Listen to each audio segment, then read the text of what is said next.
Hello दोस्तों, आज हमें देखना था कक्षा 8वीं हम लर्निंग आउटकम्स सामग्री में क्या कर रही थी। वर्कशीट 13 को हल करना था। चलिए तो हम शुरू करते हैं। क्या है इसमें 13 में, जो बड़ी संख्याओं को घात के रूप में लिखना है। बड़ी संख्याएं हैं उनको हमें घात के रूप में लिखना है। जैसे कोई भी संख्या हो, जैसे 5 के ऊपर कितने की घात है, 6 की घात है, तो ये जो 5 है इसको हम आधार कहते हैं, ये आधार कहलाता है। और घात लगी हुई है जो किसकी लगी हुई, 6, इसको हम घात बोलते हैं, 6 की घात है। चलिए तो हम कुछ उदाहरणों को देखते हैं। जैसे ये लिखा हुआ है ए गुणित ए गुणित ए गुणित ए। कितनी बार ए आया है, यहाँ देखेंगे हम 4 बार ए आया है। तो हम इसको घात के रूप में कैसे लिखेंगे, ए कितनी बार आया था, 4 बार, जितनी बार आया हो उसकी हम घात लगाएंगे। इस प्रकार से हम घात के रूप में लिख सकते हैं। जैसे ए के ऊपर घात कितने की है, 4 की, ए क्या होगा, आधार, घात कितने की लगी है, 4 की।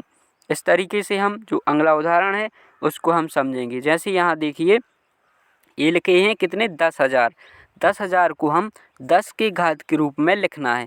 10,000 को हम 10 की घात के रूप में कैसे लिखेंगे, देखिए यहाँ हमने 10 के रूप में लिखा, 10 गुणित 10 गुणित 10 गुणित 10। कितनी बार लिखा, 4 बार। इनका हम गुणा करेंगे तो कितनी आएंगी, 10,000 आएंगी। हम घात के रूप में कैसे लिखेंगे 10,000 को, 10 के ऊपर कितने, 10 आए, 4 बार, तो हम 4 लिखेंगे। इस तरीके से हम घात के रूप में परिवर्तित कर सकती हैं। जैसे अगला दिया हुआ है 2 के ऊपर 6। अगला उदाहरण है 2 के ऊपर 6 का हमें क्या ज्ञात करना है, मान ज्ञात करना है। कैसे ज्ञात करेंगे, इसका मतलब होता है कि 2 कितनी बार है, 6 बार है। जिसकी घात लगी हो उसका मतलब होता है कि वह संख्या उतनी बार है। जैसे हम 2 को 6 बार लिखेंगे, देखिए 2 को हमने 6 बार यहाँ लिखा, कितनी बार लिखा, 2 को हमने 6 बार यहाँ लिखा। अब देखिए हमें इनका गुणा करना है, 2 दूनी 4, 4 दूनी 8, 8 दूनी 16, 16 दूनी 32 और 32 दूनी 64। आंसर हमारा क्या होगा, 64 होगा। 2 की घात 6 को हम हल करेंगे तो आंसर आएगा 64। इस प्रकार से हल करेंगे। अगला उदाहरण क्या है, 81 को घातांक के रूप में लिखना है। 81 को घातांक के रूप में लिखेंगे। जैसे यहाँ दिया हुआ है 81, इसकी हम गुणनखंड निकालेंगे, जब ही हम घातांक के रूप में लिख सकेंगे। इसके हम गुणनखंड निकालेंगे, तो गुणनखंड निकालते हैं। जैसे निकालिए, गुणनखंड आपसे बनते ही होंगे। 3 का भाग देंगे, 3 दूनी 6, यहाँ क्या बचा, 8 में से 6 गए, 2 बचे, कितने हो गए, 21 हो गए, 30 आती 21। हम फिर से 3 से भाग देंगे, 3 नाम 27, यहाँ फिर से देंगे, 3 तिरका 9, यहाँ फिर से देंगे, 3 एकम 3। ये देखिए हमारे गुणनखंड निकल आए। क्या निकल आए, गुणनखंड। कितनी बार आ रहे हैं, 1 2 3 4 बार आ रहे हैं। 81 को हम घातांक के रूप में लिखेंगे तो 3 के ऊपर कितने की घात, 3 कितनी बार आ रहा है, 1 2 3 4 बार आ रहा है। 3 के ऊपर हम 4 की घात लगा देंगे। इस प्रकार से हम 81 को 3 के ऊपर 4 लिख सकते हैं घात के फॉर्म में। अब अगला है जो प्रश्न है, कौन सा है, तीसरा।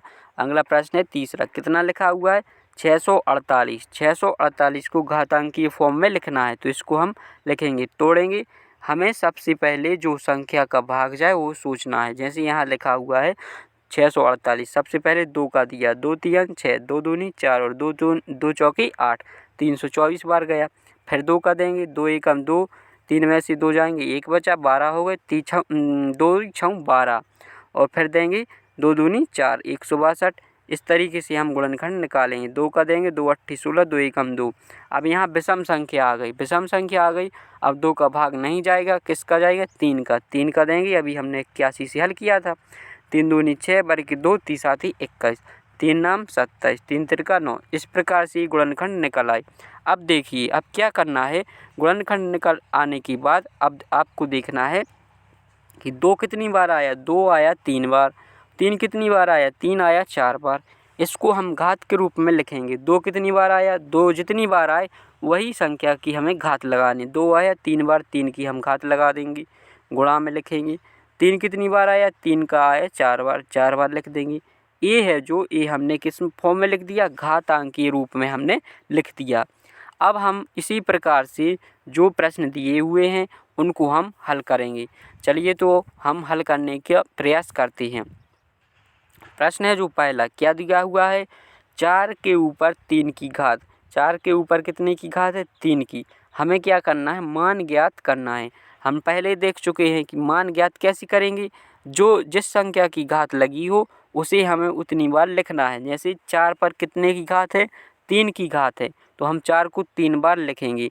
4 गुणित 4 गुणित 4 कितनी बार लिखा? 3 बार। हम इनका गुणा करेंगे, 4 चौकी 16, 16 का हम पहाड़ा फिर 4 बार पढ़ेंगे, 16 चौकी 64। ये हमारा आंसर होगा। अब देखिए जो अगला है, अगला क्या है? 8 के ऊपर 2 की घात। 8 का स्क्वायर है, 8 का वर्ग है, मतलब 8 के ऊपर 2 की घात है, तो हम 8 को 2 बार लिखेंगे। 8 गुणित 8।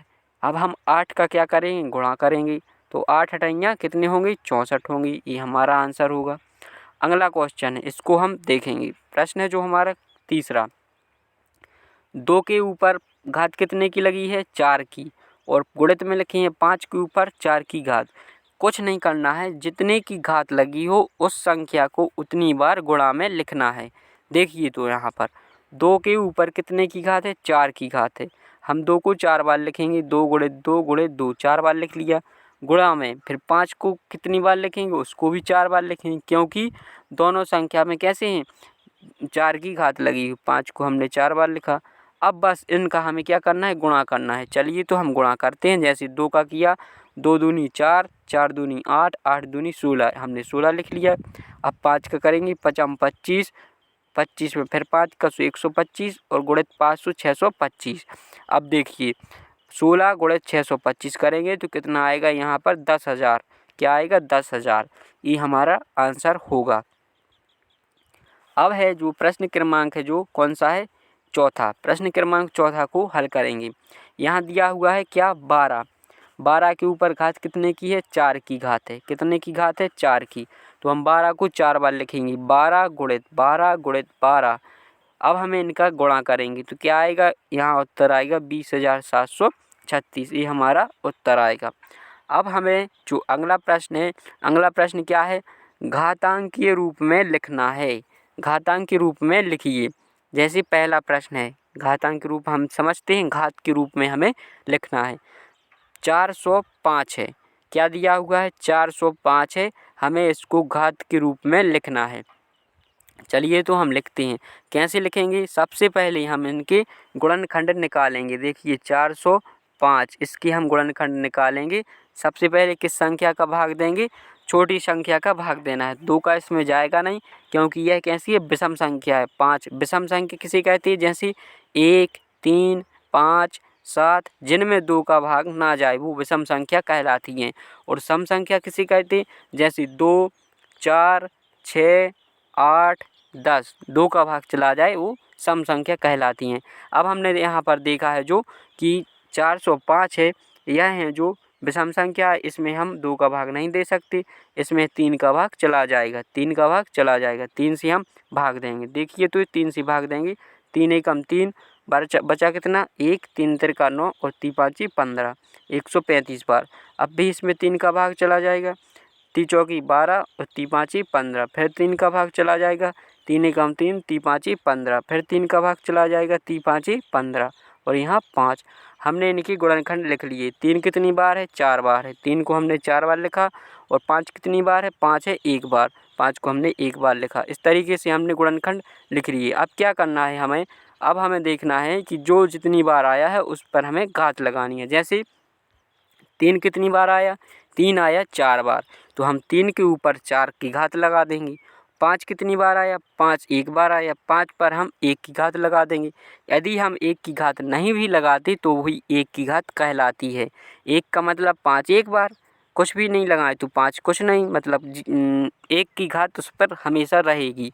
यदि हम इस पर 0 की घात लगा देते हैं तो इसका उत्तर क्या आता है? जैसे 5 पर 0 की घात, तो इसका मतलब होता है 1। हल करेंगे तो 1 आएगा। अब हमने इसको घात के रूप में लिखा। कैसे लिखेंगे? 3 कितनी बार आया था? 4 बार, तो हमने 4 की घात लगाई।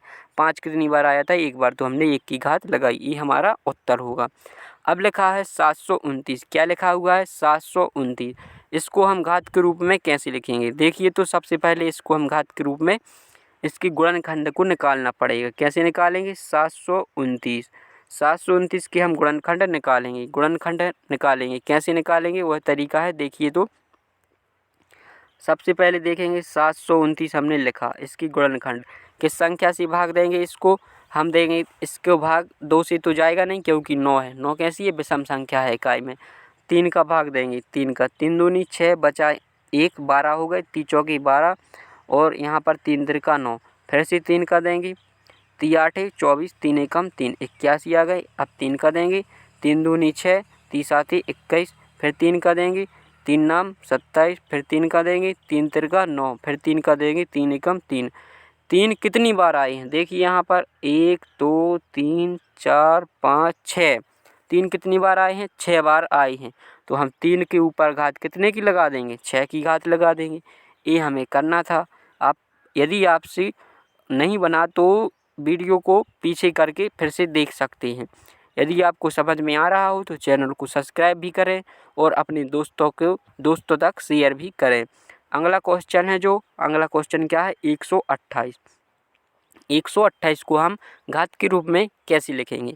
सबसे पहले इसकी हमें क्या करने हैं? गुणनखंड निकालने हैं। 128 इसकी गुणनखंड निकालेंगे। सबसे पहले किसका हम भाग देंगे? 2 का भाग देंगे। छोटी संख्या का भाग देना है, यदि नहीं जाए तो उसके बाद अगली संख्या का भाग देना है। जैसे 128 हमने लिखा। 128 लिखने के बाद इसमें हम 2 का भाग देंगे। 2 छम 12 और 2 चौकी 8 64 बार जाएगा। 2 से फिर देंगे, 2 3 6 2 दूनी 4 32 बार जाएगा। 2 से देंगे, 2 एकम 2 2 छम 12 16 बार जाएगा। 2 से हम आधे करते जाएंगे, जैसे 2 का भाग देंगे आधे। 16 के आधे 32 के आधे कितने होते? 16। 2 से करना, 16 के आधे कितने हो गए? 8। 2 से करेंगे कितनी आएंगी? 4। 2 से करेंगे कितनी आएंगे? 2। 2 से करेंगे कितनी आएंगे? 1। अब देखिए ये 2 कितनी बार आया है ये हमें देखना है। 2 एकम 2 1 2 3 4 5 6 7 बार आया है। कितनी बार आया है? 7 बार 2 आया है। तो हम 128 को घात के रूप में लिखेंगे। 2 जितनी बार आया है उस पर उतनी की हम घात लगा देंगे। देखिए तो 2 पर 7 बार आया था तो हमने 2 के ऊपर घात कितने की लगाई? 7 की घात लगाई। यही इसका घात की ये रूप होगा। अब देखिए क्या है, अगला है जो चौथा क्वेश्चन है 49। क्या है? चौथा 49 है। अब 49 को हम पता है कि 2 से यह भाग नहीं जाएगा। इसकी गुणनखंड निकालेंगे तो ये 2 से भाग नहीं जाएगा। इसमें 3 का भाग भी नहीं जाएगा, क्योंकि 3 का भाग तब जाता है जब इनके अंकों का योग में भी 3 का भाग जाए। अब इसका जो गुणनखंड निकालें क्या होता है? 7 से जाएगा। 7 7 49। 7 कितनी बार आया है? 7 आया है। यहाँ पर 2 बार आया है। कितनी बार आया है? 2 बार आया है। तो हम 7 पर घात किसकी लगाएंगे? 2 की हम घात लगा देंगे। ये हमारा आंसर होगा। अब यदि वीडियो आपको पसंद आ रहा हो तो चैनल को सब्सक्राइब जरूर करें। इसके बाद हम अगली वर्कशीट को हम अगले वीडियो में हल करेंगे।